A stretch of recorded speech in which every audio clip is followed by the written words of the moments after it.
Assalamualaikum warahmatullahi wabarakatuh. Bismillahirrahmanirrahim. Ashhadu an la ilaha illallah wa ashhadu anna Muhammadar Rasulullah. Allahumma salli ala sayyidina Muhammad wa ala ali sayyidina Muhammad. Rabbi israh li sadri wa yassir li amri wahlul 'uqdatam min lisani yafqahu qawli. Amin. Bismillahirrahmanirrahim. Salam hormatku, salam santunku buat para sahabat tercinta, baik yang ada di dalam dan yang ada di luar negeri. Semoga kita semua selalu di dalam kebahagiaan di sisi Allah Subhanahu wa ta'ala. Amin ya rabbal alamin. Alhamdulillahi rabbil alamin. Kita melanjutkan episode yang lalu tentang indahnya kematian yang kedua. Sudah kita ketahui bersama bagaimana kematian yang indah itu. Kematian yang indah itu adalah pasrahnya kembali hamba kepada Tuhannya. Pasrahnya kembali kewujudan hamba kepada kewujudan Tuhannya. Pasrahnya kembali kehidupan hamba kepada kehidupan Tuhannya. Pasrahnya kembali kekuasaan hamba kepada kekuasaan Tuhannya. Pasrahnya kembali kehendak daya upaya ikhtiar hambanya kepada daya upaya dan ikhtiar Tuhannya di hatinya. Itulah yang dimaksud kematian yang indah. Jadi manusianya hakikatnya sudah mati, yang nyata, yang wujud, yang hidup, yang berkuasa, dan yang punya kehendak dan daya upaya sudah Allah sebagai pencipta seluruh manusia. Jadi di dalam hati sudah wujud nyata Allahnya daripada manusianya. Itulah makna kematian yang indah di sisi Allah. Matilah sebelum matimu. Jadi sebelum datang ajalmu, matikanlah dirimu, maka kau akan selamat kembali kepada Allah Subhanahu wa ta'ala. Di sini kami kutipkan di dalam surat Al-Baqarah ayat yang ke-54. A'udzu billahi minasy syaithanir rajim. Bismillahirrahmanirrahim. Wa idh qala Musa liqaumihi ya qaumi innakum zalamtum anfusakum باتخاذكم العجل فتوبوا إلى بارئكم فاقتلوا أنفسكم ذلكم خير لكم عند بارئكم فتاب عليكم إنه هو التواب الرحيم. Artinya dia, dan ingatlah ketika Musa berkata kepada kaumnya, hai kaumku, sesungguhnya kamu telah menganiaya dirimu sendiri karena kamu telah menjadikan anak lembu sebagai sesembahanmu. Maka bertaubatlah kepada Tuhan yang menjadikan kamu dan bunuhlah dirimu. Hal itu adalah lebih baik bagimu pada sisi Tuhan yang menjadikan kamu, maka Allah akan menerima taubatmu. Sesungguhnya Dialah yang Maha menerima taubat lagi Maha penyayang. Shadaqallahul Azim. Surat Al-Baqarah ayat 54. Jadi di sini ketika Nabi Musa mengingatkan, ketika Nabi Musa tahu sepeninggal Nabi Musa bahwa kaumnya berpindah sesembahan, yakni menyembah anak lembu, maka bertaubatlah kalian kepada Tuhanmu.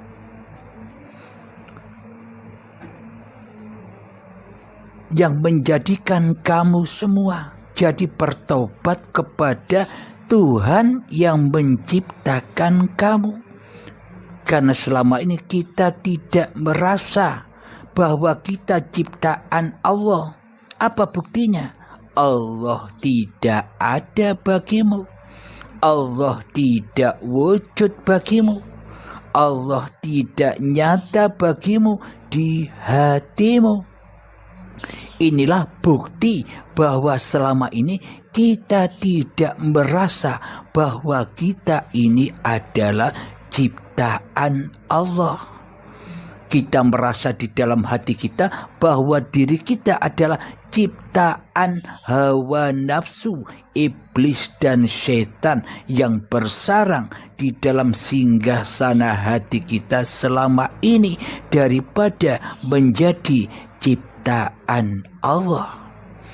Terbukti di dalam hati kita selalu li nafsi daripada lillahi ta'ala. Ini perbuatanku hamba daripada ini perbuatan Tuhanmu yang menciptakan kamu. Di dalam hati kita kan demikian. Seolah-olah kita menyembah dan mengabdi Allah di dalam solat-solat kita. Seolah-olah kita mengabdi dan menyembah kepada Allah di dalam semua ibadah-ibadah kita. Tapi hakikatnya di dalam solat dan ibadah kita selama ini, kita hanyalah bermaksiat saja. Kita hanyalah mensekutukan Allah dengan diri kita di hati kita selama ini. Jadi mana mungkin kita dikatakan menyembah dan mengabdi kepada Allah, sementara yang jadi Allah, yang jadi Tuhan adalah dirimu sendiri di hatimu selama ini. Ya takkan pernah bisa menyembah dan mengabdi kepada Allah sementara manusia memberhalakan dirinya sendiri. Tak ubahnya ketika kaumnya Nabi Musa memberhalakan anak lembu. Jadi bila Anda ingin dikatakan bertakwa kepada Allah, maka bunuhlah dirimu. Jadi maksudnya bukan bunuh diri. Yang dimaksud di sini adalah tiadakan diri manusiamu di hatimu. Tiadakan wujud diri manusiamu di hatimu. Tiadakan wujud hidupmu di hatimu. Tiadakan wujud kuasamu di hatimu. Tiadakan wujud kehendak, daya upaya dan ikhtiarmu di hatimu. Kembalikan semua kepada yang berhak, yakni Tuhan yang menciptakan dirimu. Jadi ayat Allah, Bismillahirrahmanirrahim. Wallahu khalaqakum wa ma ta'malun. Sesungguhnya Allah adalah pencipta dirimu, dan sesungguhnya Allah lah pencipta apapun yang kau perbuat. Jadi kembali, matikan dirimu kembali kepada Allah. Maksudnya jangan jadi Tuhan lagi di hatimu. Jangan jadi penguasa lagi di hatimu atas hidup dan badan ini. Inilah makna kematian yang indah di sisi Allah. Hamba kembali kepada Allah. Inilah yang dimaksud bunuh diri itu. Membunuh hawa nafsu, membunuh keegoisan, membunuh karakter-karakter hayawanmu di hatimu. Sehingga selamatlah dirimu meniti ihdinas siratal mustaqim, yakni meniti jalan yang lurus. Siratal ladzina an'amta alaihim, berilah kami kenikmatan sebagaimana orang-orang yang telah engkau beri nikmat. Jadi contohlah para nabi dan para rasul. Nyontoh apanya? Nyontoh imannya, nyontoh batinnya. Sedangkan Kanjeng Nabi Muhammad di dalam Al-Quran sudah diabadikan, Muhammad, bukan kamu yang lempar, tapi aku yang lempar, kata Allah. Muhammad, bukan kamu yang memanah, tapi akulah yang memanah, kata Allah. Muhammad, bukan kamu yang membunuh, tapi akulah yang membunuh, kata Allah. Nah, berarti jadilah seperti Muhammad yang tidak bisa apa-apa kecuali dikuasai dan dikehendaki oleh Tuhannya. Itulah potret, itulah cermin iman dan akidah tauhid Rasulullah sallallahu alaihi wasallam. Selama ini kita berharap-harap syafaat Kanjeng Nabi Muhammad, sementara hati kita selama ini tersesat jauh dari iman apa yang ada di dalam hati Kanjeng Nabi Muhammad, yang mana mungkin dapat syafaat. Kalau kita hanya mencontoh sholat secara dohir, ibadah secara dohir, zikiran secara dohir, sholawatan secara dohir, tapi di dalam hati kita masih kotor, yakni terkuasai, masih makhluknya yang jadi Tuhan di hatinya, maka semuanya ya kotor. Tak akan pernah sampai, tak akan pernah tersyafaati. Karena yang punya syafaat itu bukan dohiriahnya Kanjeng Nabi Muhammad. Muhammad, syafaat dan hidayah itu adalah kuasaku, bukan kuasa dirimu. Jadi syafaat itu adalah syafaatullah, milik Allah. Ketika hati sudah kembali kepada Allah, ketika hati sudah mematikan kenafsian, keegoan, kemanusiaan, diri kita di hati kita kembali rojiun ke dalam kerajaan Allah subhanahu wa ta'ala. Di dalam kerajaan Malikin Nas, Tuhan yang mentuhani manusia. Bila hati sudah demikian, maka sinkronlah seperti hatinya para nabi dan rasul, seperti imannya para nabi dan rasul, seperti tauhidnya para nabi dan rasul, yang mana di dalam hatinya selalu la ilaha illallah. Akan tetapi selama ini di dalam hati kita berbunyi apa? Contoh, nama saya Halim. Selama ini kan di dalam hati berbunyi la ilaha illa Halim. Benar bukan? Cek nama Anda masing-masing. Kelihatannya kita berzikir la ilaha illallah, la ilaha illallah, la ilaha illallah. Tapi aplikasi praktek di dalam hati kita bukan Allah yang menjadi Tuhan, tapi diri manusiamu sendirilah yang menjadi Tuhan di hatimu, yang merasa bisa membaca la ilaha illallah.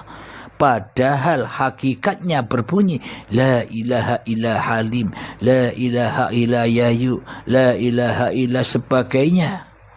Manusianya yang merasa membaca la ilaha illallah karena manusianya masih menjadi Tuhan di hatinya daripada Allah sebagai pencipta dirinya di hatinya. Karena tiada iman, karena tiada takwa, maka jauh dari iman dan takwa, apalagi Islam. Jadi Islam itu syaratnya harus iman dan takwa. Maka Islamlah manusia, maka selamatlah apa yang dikerjakannya. Sholatnya pasti lillahi ta'ala, ibadahnya pasti lillahi ta'ala. Setelah apa? Setelah manusianya menuju kematian yang indah. Manusianya sudah tak merasa hidup lagi di hatinya, karena hidup itu hanya Allah. Manusia sudah tak merasa wujud lagi diri manusianya di hatinya, karena yang wujud adalah pencipta diri manusianya. Manusia sudah tak merasa kuasa sendiri diri manusianya di hatinya, karena yang berkuasa hanyalah yang menciptakan manusia. Inilah yang dimaknai kematian yang indah. Jadi benarlah apa yang dikatakan oleh Nabi Musa, maka matikanlah dirimu daripada kau menyembah berhala-berhalamu di hatimu, termasuk memberhalakan dirimu sendiri, termasuk memberhalakan kehidupanmu sendiri, termasuk memberhalakan kekuasaanmu sendiri di hatimu.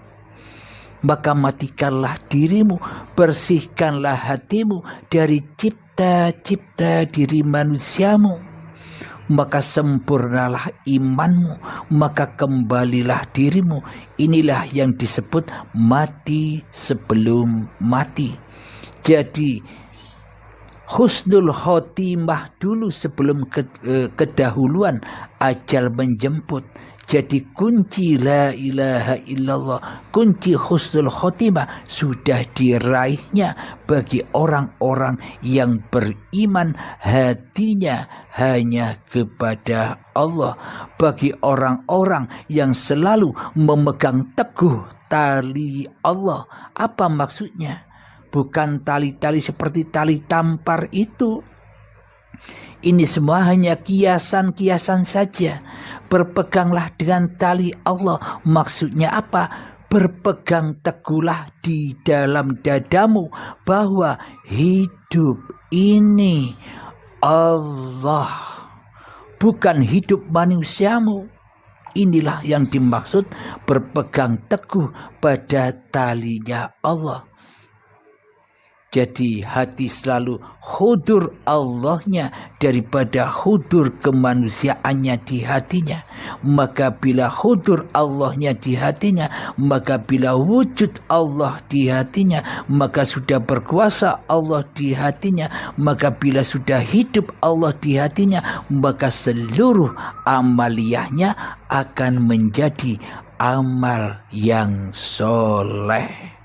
Pasti diterima oleh Allah Subhanahu wa ta'ala. Karena apa? Karena yang berbuat adalah Allah sendiri. Bagaimana mungkin Allah tidak menerima af'alnya sendiri? Jadi amal yang ditolak adalah amal yang manusia merasa beramal. Itulah amal yang ditolak, amal yang sesat. Karena manusianya di dalam hatinya tidak menyembah kepada Allah, tidak kembali kepada Allah, melainkan kembali kepada hawa nafsu, iblis dan syaitannya. Akhirnya semua sholat dan ibadahnya dibakar di dalam an-nar. Ya sia-sia, tuas capek. Maka dari itu perbaruilah iman kita dengan la ilaha illallah. Jaddidu imanakum bila ilaha illallah. Perbaruilah selalu di setiap saat imanmu dengan la ilaha illallah. Apa maknanya? Jadi tiadakanlah dirimu di hatimu, yang ada hanya Allah. Inilah makna hakikat kematian yang indah di sisi Allah. Ya ayyatuhan nafsul mutmainnah, wahai jiwa-jiwa yang tenang,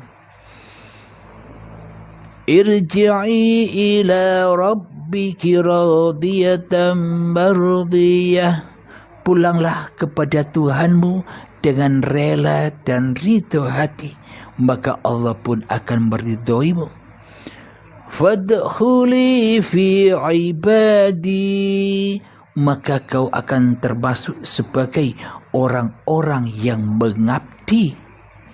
Wadkhuli jannati, dan masuklah kamu ke dalam surga-surgaku. Inilah makna hakikat surga itu. Surga itu adalah kembalinya hati kepada Allah. Itulah surga. Alhamdulillahirabbil alamin. Semoga saya termasuk dan kita semua akan selalu dibimbing oleh Allah Subhanahu wa taala di setiap perjalanan-perjalanan kehidupan ini. Amin amin amin ya rabbal alamin. Rabbana atina fid dunya hasanah wa fil akhirati hasanah wa qina adzabannar. Wa sallallahu ala sayyidina Muhammad wa ala alihi wa sahbihi wa sallam. Walhamdulillahi rabbil alamin. Akhiru kalam. Assalamualaikum warahmatullahi wabarakatuh.